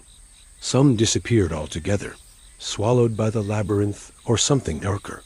The Caldwells were blamed by locals for curses and hauntings, their silence interpreted as menace. Despite this, the clan's rituals endured. Into the 21st century, the Silent Circle gathered on solstice nights, cloaked in shadow and silence. The caves remain a place of reverence and fear, their dark passages guarded by those who understand the power and restraint. The vow of silence, once a practical safeguard, has become a spiritual discipline, a testament to faith, endurance, and the binding power of shared secrets. Today, few outsiders have glimpsed the circle's rites, but stories persist of flickering lantern, light deep in the caves, of figures moving soundlessly through narrow passages, and of whispered curses carried on the wind when the moon is full and the air is still. The Caldwells remain a symbol of Appalachian mystery, a clan bound by silence, guarding a power older than the mountains themselves. If you ever find yourself near the shadowed mouth of the Caldwell Caves on a cold winter night, listen closely. You might hear the faintest echo, an unbroken vow, a whispered secret, or the weight of silence that binds the Silent Circle still. In the remote recesses of Appalachia, where the forests thicken and the nights stretch long and dark, There existed a family whose name was whispered with a mixture of awe and dread, the Phoenix. Known as the Shadow Weavers, this clan was said to possess a secret craft unlike any other, the weaving of shadowy tapestries, ethereal fabrics believed to trap wandering spirits and manipulate the threads of fate itself. Their artistry, both feared and revered, was carried out under the cloak of moonless skies, hidden deep within their ancestral homestead where light dared not linger. The origins of the Phoenix mysterious craft are shrouded in mist and myth. According to local legend, the founder of the family's weaving tradition was Elspeth Fenwick, a woman born in the mid-1700s whose skills surpassed that of any ordinary artisan. Elspeth was reputed not only for her deft hands, but for her uncanny ability to capture shadows, the intangible darkness that clings to corners, the fleeting wisps of forgotten memories, and the restless spirits that roam the mountain nights. Elspeth's weaving was no simple tapestry work. Instead, she wove with threads spun from night-black wool, gathered from the rare Appalachian black sheep, mixed with strands of human hair, herbs, and fibers soaked in natural dyes, concocted from roots and berries found only in the deepest hollows. The final product was a fabric so dark it seemed to absorb the light around it, shimmering faintly with an otherworldly gleam. It is said that Elspeth's earliest creations were intended to protect her family from malevolent forces. When hung in windows or draped over doors, these shadow tapestries served as wards, ensnaring harmful spirits and preventing them from crossing into the realm of the living. Local farmers whose crops failed or livestock fell ill were often given pieces of these weavings in secret, believed to shield their homes from curses and misfortune. But the Phoenix art was far more than mere protection. Over the decades, the family's weaving took on a deeper, darker purpose. They crafted tapestries designed to manipulate fate, to ensnare rivals, or to bind a person's destiny to the will of the weaver. These were called the fate shrouds, intricate works so complex that their patterns seemed to shift and move when viewed from different angles, like shadows flickering in candlelight. The process of creating a fate shroud was secret and sacred. Fenwick women, who traditionally carried the knowledge, would begin their work only on nights when the moon was absent from the sky, believing that moonlight weakened the power of shadows. They wove by candlelight, using hand-carved looms passed down through generations, in a silent, solemn ceremony accompanied by whispered incantations, and the burning of rare herbs such as mugwort and nightshade. One infamous tale involves a fate shroud commissioned by a Fenwick patriarch, Malcolm Fenwick. In the late 1800s, Malcolm was embroiled in a bitter feud with a neighboring family over land rights. To gain the upper hand, he tasked his sister, Agnes, with weaving a fate shroud that would curse his rivals with misfortune and ill health. Agnes worked through many nights, her fingers moving with unnatural speed and precision. When the tapestry was completed, Malcolm presented it to his adversaries as a gift, but soon after, the rival family's fortunes unraveled, crops withered, livestock died mysteriously, and several members fell ill without explanation. Rumors spread that the Phoenix fate shroud had bound the rivals' fate, trapping their luck and happiness in shadowy threads they could neither see nor escape. The rival family was forced to abandon their land, and the Phoenix influence grew in the surrounding counties. But weaving fate was not without cost. Fenwick lore holds that each tapestry exacted a toll on its creator and the family.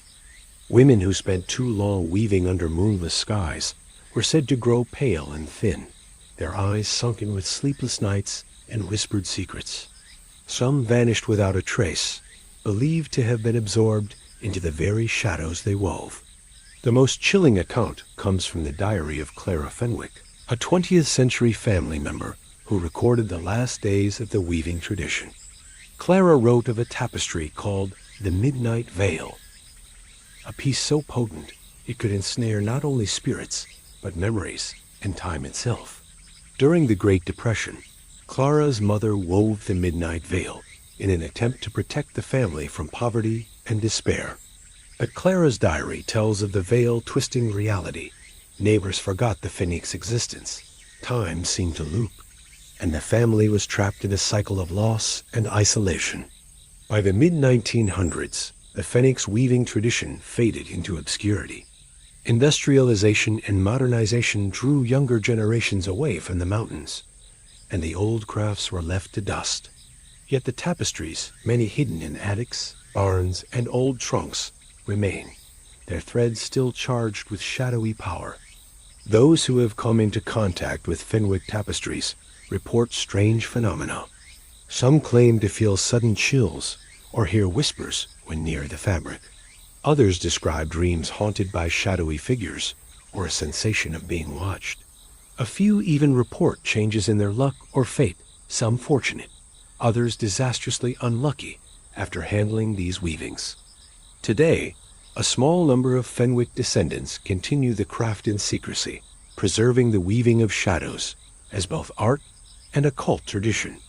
Their looms remain silent most of the year, but come alive during the darkest nights, when the family gathers to renew the bindings that protect and shape their fate.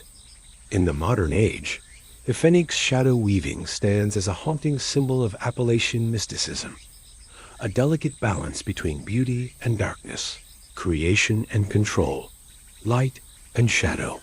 The tapestries they wove are not merely fabric, but living threads of power, capturing the intangible and binding it forever in the weave.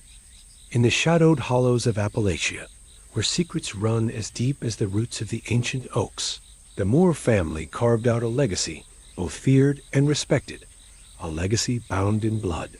Known among locals as the blood-bound kin, the Moores upheld an ancient tradition of initiation rituals that forged unbreakable bonds through blood pacts and sacred markings. These rites were designed to guarantee loyalty within the clan, but carried a dark weight, the promise of doom for those who dared to betray the family. The origins of the Moore family's blood rituals stretch back to the late 1700s, when a man named Caleb Moore arrived in the mountains from uncertain origins. Some say he was a soldier fleeing war. Others claim he was descended from European occultists who had long practiced the binding of souls through blood. Caleb brought with him not only knowledge of survival, but an oath, a code sealed in blood that would tie the family together through generations. At the heart of the Moore clan's tradition was the blood oath ceremony, a solemn rite performed when a new member came of age or sought full inclusion into the family's inner circle. This ceremony took place in a secluded part of the forest, beneath towering pines and the watchful gaze of the moon.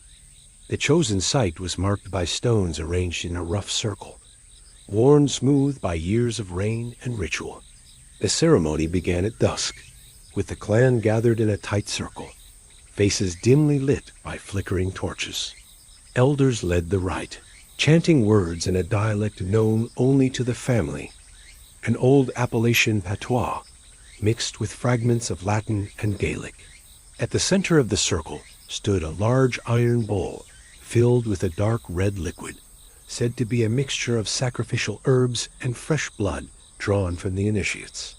Each initiate was required to make a small cut often on the palm or forearm and dip their hand into the bowl, mingling their blood with the sacred mixture. As the ritual progressed, the clan's leader, known as the Bloodmaster, would mark the initiate with a ritual scar or tattoo, often a symbol passed down through more generations. This mark was believed to be more than skin deep. It was a binding sigil that tied the initiate's soul to the family, ensuring loyalty, protection, and a shared destiny. Breaking the blood oath was unthinkable. The Moors believed that such betrayal would bring a curse upon the individual and their descendants, a curse whispered to cause madness, misfortune, or even sudden death. Those who failed in their vows were said to be hunted down by the family's shadowy enforcers, ensuring that the blood bond remained unbroken and pure. One of the most chilling tales in Moore history centers on a man named Jedediah Moore, who in the late 1800s attempted to flee the family after a bitter dispute. Despite the family's warnings, Jedediah abandoned his blood oath and sought a new life in a distant town. Shortly thereafter, rumors surfaced of strange accidents plaguing his household, fires breaking out without cause, livestock falling ill, and an overwhelming sense of dread settling over his home. Jedediah himself was said to have succumbed to madness, his last days marked by whispers of shadowy figures and unseen tormentors. His death was violent and mysterious, and his lineage quickly faded from records. The blood-bound kin's power extended beyond familial loyalty. The Moors operated as a tight-knit unit in the rugged Appalachian terrain, controlling hunting grounds, trade routes, and local politics. Their rituals not only reinforced internal discipline, but were believed to confer a spiritual advantage, binding their wills together, granting strength and resilience in the face of hardship. The clan's influence was often felt, but rarely acknowledged publicly. Neighbors spoke of the Moors with wary respect, noting their uncanny ability to survive hardships that felled others, whether harsh winters, economic downturns, or violent disputes. The family's secretive nature only deepened the mystique. Outsiders were rarely invited to clan gatherings, and inquiries into their rites were met with silence or veiled threats. In the early 1900s, an anthropologist named Dr. Miriam Hayes attempted to document Appalachian clan rituals, including those of the Moors. She managed to gain limited access to a peripheral ceremony, but was quickly warned off when she pressed too deeply into the blood oath rites. According to her notes, she witnessed a partial ceremony where initiates were marked with a crimson symbol, a twisted knot resembling an intertwined heart and serpent. Her final report was cryptic, suggesting that the blood-bound kin's power stemmed not only from tradition, but from a deep ancient magic woven through their blood. The Moors' initiation ceremonies were also linked to the local belief in the mountain, as spiritual guardians, ancient forces said to watch over the land and its people. By binding themselves through blood, the family believed they aligned with these forces, gaining protection and favor. Conversely, they feared the wrath of these guardians if the blood oath was broken. Over time, the blood rituals evolved. Some members began to incorporate Christian symbolism alongside older Appalachian rites, blending crosses and prayers with traditional markings. This syncretism reflected the family's attempt to adapt and survive in changing social climates while preserving the essence of their blood bonds. Despite their efforts to keep the tradition alive, the latter half of the 20th century saw challenges to the blood-bound kin's cohesion. Economic shifts and modernization lured younger generations away, fracturing the tight-knit family network. Those who left often faced alienation and loss, cut off from the protective power of the blood bond. Some who rejected the clan's ways spoke of nightmares, strange illnesses, and an unshakable feeling of being hunted. Even among those who remained, stories circulated of secret blood pacts made outside the family alliances with other Appalachian clans or shadowy figures who promised power in exchange for loyalty. These side pacts were dangerous and often ended in betrayal, reinforcing the sacredness of the original blood oath. Into the present day, the Moors remain a mysterious presence in Appalachian folklore. While many descendants have assimilated into broader society, a core group still practices the blood-bound rites in secret, meeting in hidden locations deep in the mountains. These modern initiates uphold the ancient pacts, marking themselves with symbolic tattoos and renewing their vows and ceremonies held under the cover of darkness. Local tales warn that the blood-bound kin's curse still lingers. Those who cross the family may find their fortunes reversed overnight, or their sanity unraveling like frayed thread.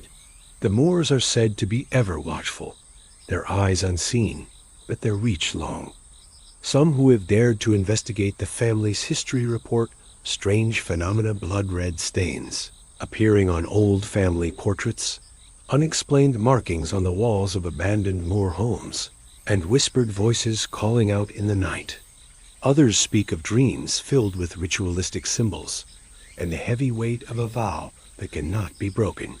The blood-bound kin's story is a testament to the power of family, loyalty, and the supernatural bonds that intertwine through generations. Their blood pacts serve as both shield and chain, granting strength to the faithful, but doom to the disloyal. In the heart of Appalachia's rugged wilderness, where ancient trees whisper secrets in the wind and mist clings to valleys like a shroud, the Holloway family held a reputation unlike any other.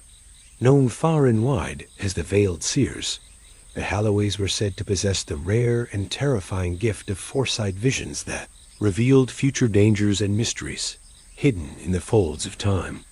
But such power came at a steep price: fractured minds, shattered families, and a legacy of silence that stretched across generations. The roots of the Holloway gift run deep into the early 1700s, when Jeremiah Holloway first settled in a remote hollow surrounded by dense forest and craggy peaks. Jeremiah was a man unlike others, a scholar, mystic, and healer who arrived with strange relics, herbs, and an enigmatic knowledge of altered states of consciousness. According to local lore, Jeremiah was gifted by the spirits themselves, granted glimpses beyond the veil of the present into what was yet to come. The Holloways' method of seeing the future was neither simple nor safe. Through the generations, they practiced a series of rites involving potent herbs, ritualistic fasting, and rhythmic chanting designed to induce trance-like states. These rituals often took place deep within the family's isolated cabin or, sometimes, in sacred groves surrounded by ancient stones etched with cryptic symbols. At the center of their practice was the use of vision herbs, wild tobacco, ginseng weed, and a rare Appalachian flower known only as the veil blossom. When prepared correctly, these herbs allowed the seer to enter a liminal state where the boundaries between past, present, and future blurred. In this shadowy realm, images flickered like candlelight visions of coming storms, deaths yet to come, and hidden dangers lurking in the mountains. The Holloway seers, once in trance, would speak in riddles and cryptic phrases. Their eyes often glazed over, pupils dilated as they conveyed warnings to the family and the wider community. Those who sought their counsel came bearing tokens, coins, feathers, or small offerings, hoping to glimpse the future and avoid disaster. However, these gifts were not without consequence. The altered states exacted a heavy toll on the mind and body. Many seers emerged from their visions trembling, disoriented, or haunted by the things they had seen. Some were plagued by nightmares, so vivid they could barely distinguish dreams from waking life. Others developed strange ailments, paranoia, sudden deafness, or unexplained blindness. The Holloways lived with this delicate balance of power and peril, believing that their burden was a sacred duty to protect their kin and community. They kept detailed journals, handwritten on fragile parchment, chronicling visions and the outcomes that followed. These journals, hidden away in locked chests, were family treasures, maps of fate that guided decisions and warned of unseen threats. One of the most famous Holloway visions occurred in the winter of 1837. Young Abigail Holloway, barely 16, entered a trance during a particularly fierce storm. She saw flames devouring the neighboring town's mill, heard cries in the wind, and glimpsed faces twisted in fear and sorrow. The family relayed the vision to local leaders, urging evacuation and caution. Mere days later, the mill burned in a mysterious fire, sparking panic, but no loss of life, an eerie confirmation of Abigail's gift. Yet with each vision came whispers of madness. The Holloway family tree bears many branches marked by tragedy. Jeremiah's great-granddaughter, Lillian, reportedly went blind after months of seer rituals, her mind fractured by visions of endless darkness. Her brother, Thomas, vanished during a vision ceremony in 1892, leaving behind only a blood-stained cloth and a journal filled with incoherent scribbles. The burden of foresight created deep fissures within the family.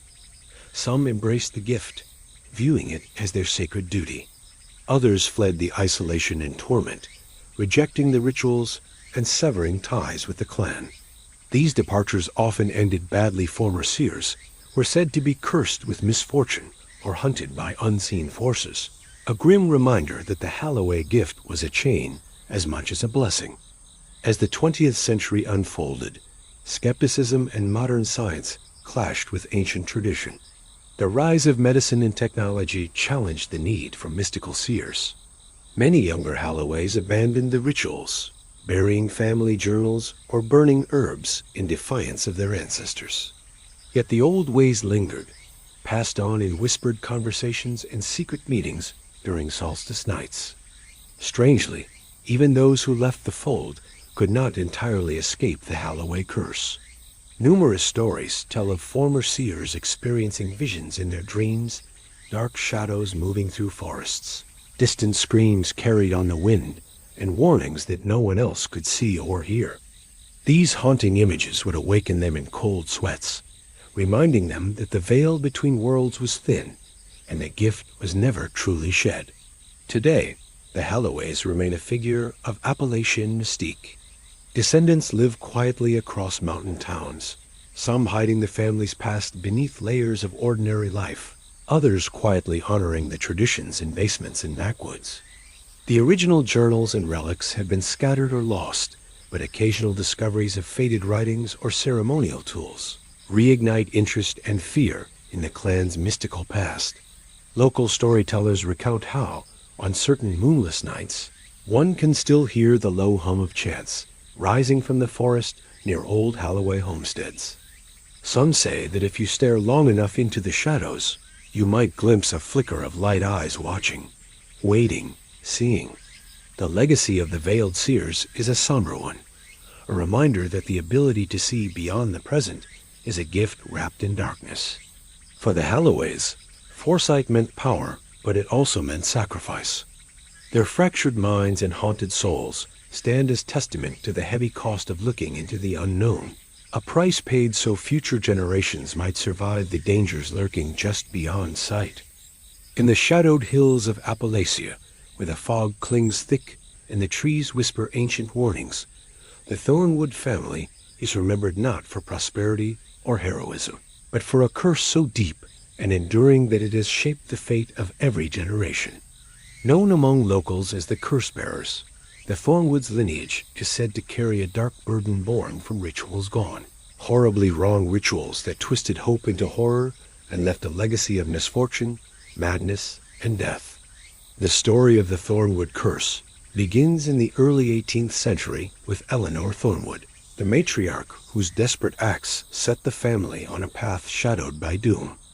Eleanor was a woman both revered and feared, a healer and wise woman who dabbled in the arcane arts, blending Appalachian folk remedies with secret rituals whispered through generations.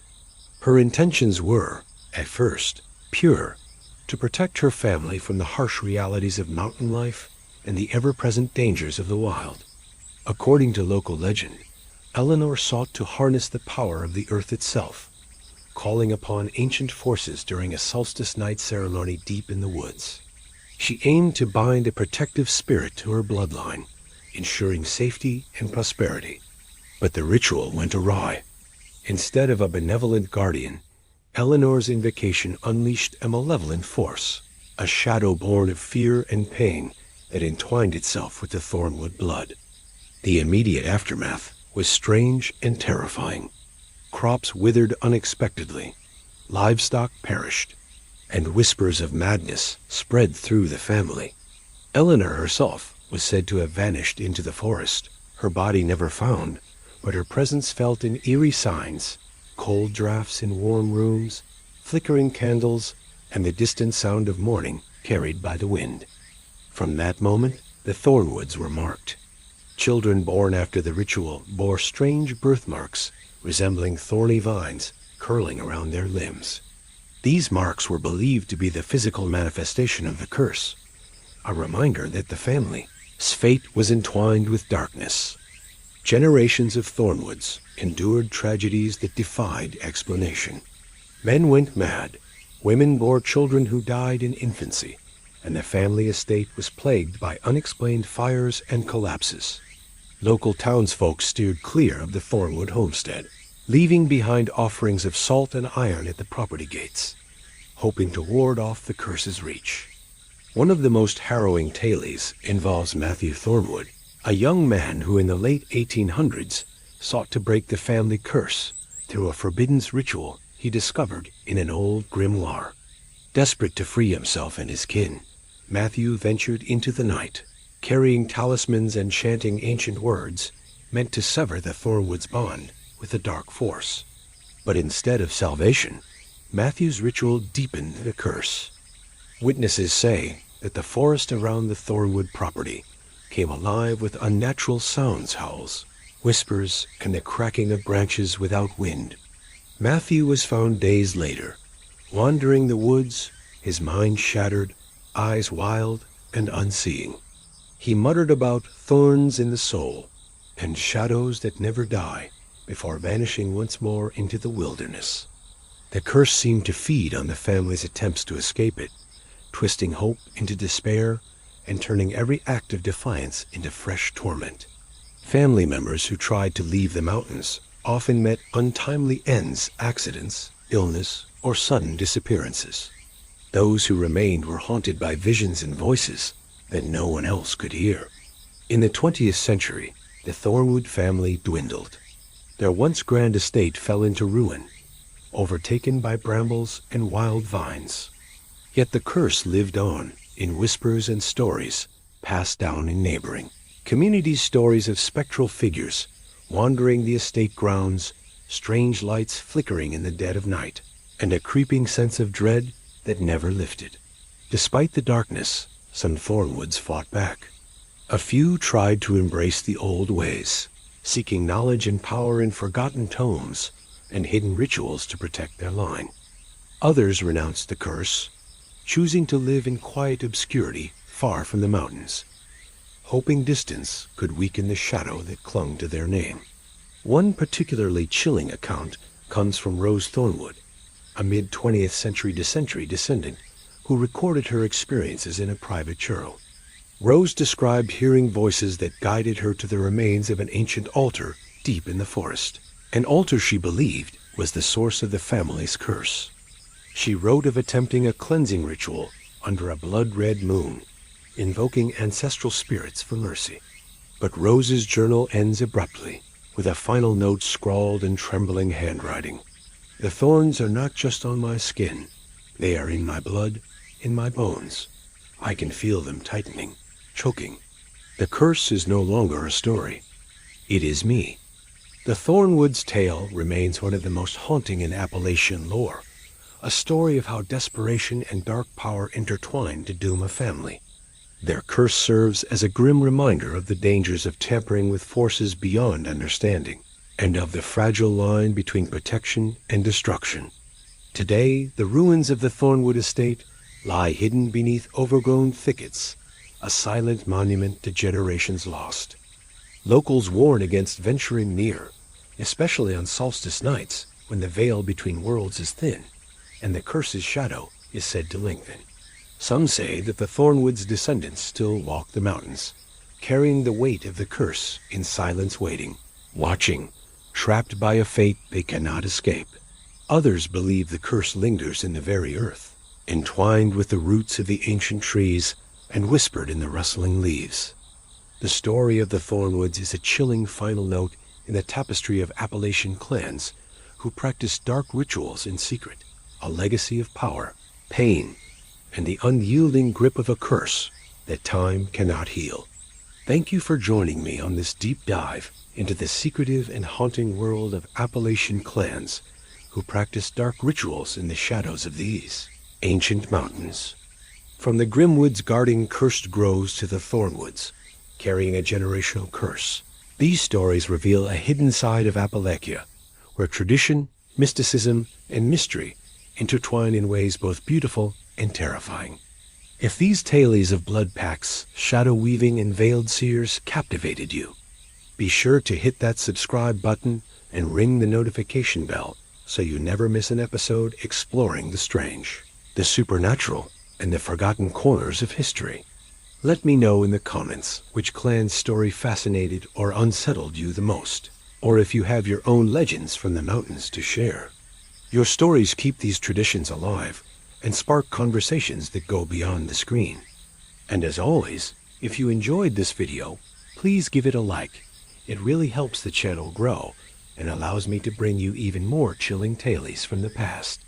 Until next time, stay curious, stay safe, and remember, some shadows are darker than they seem.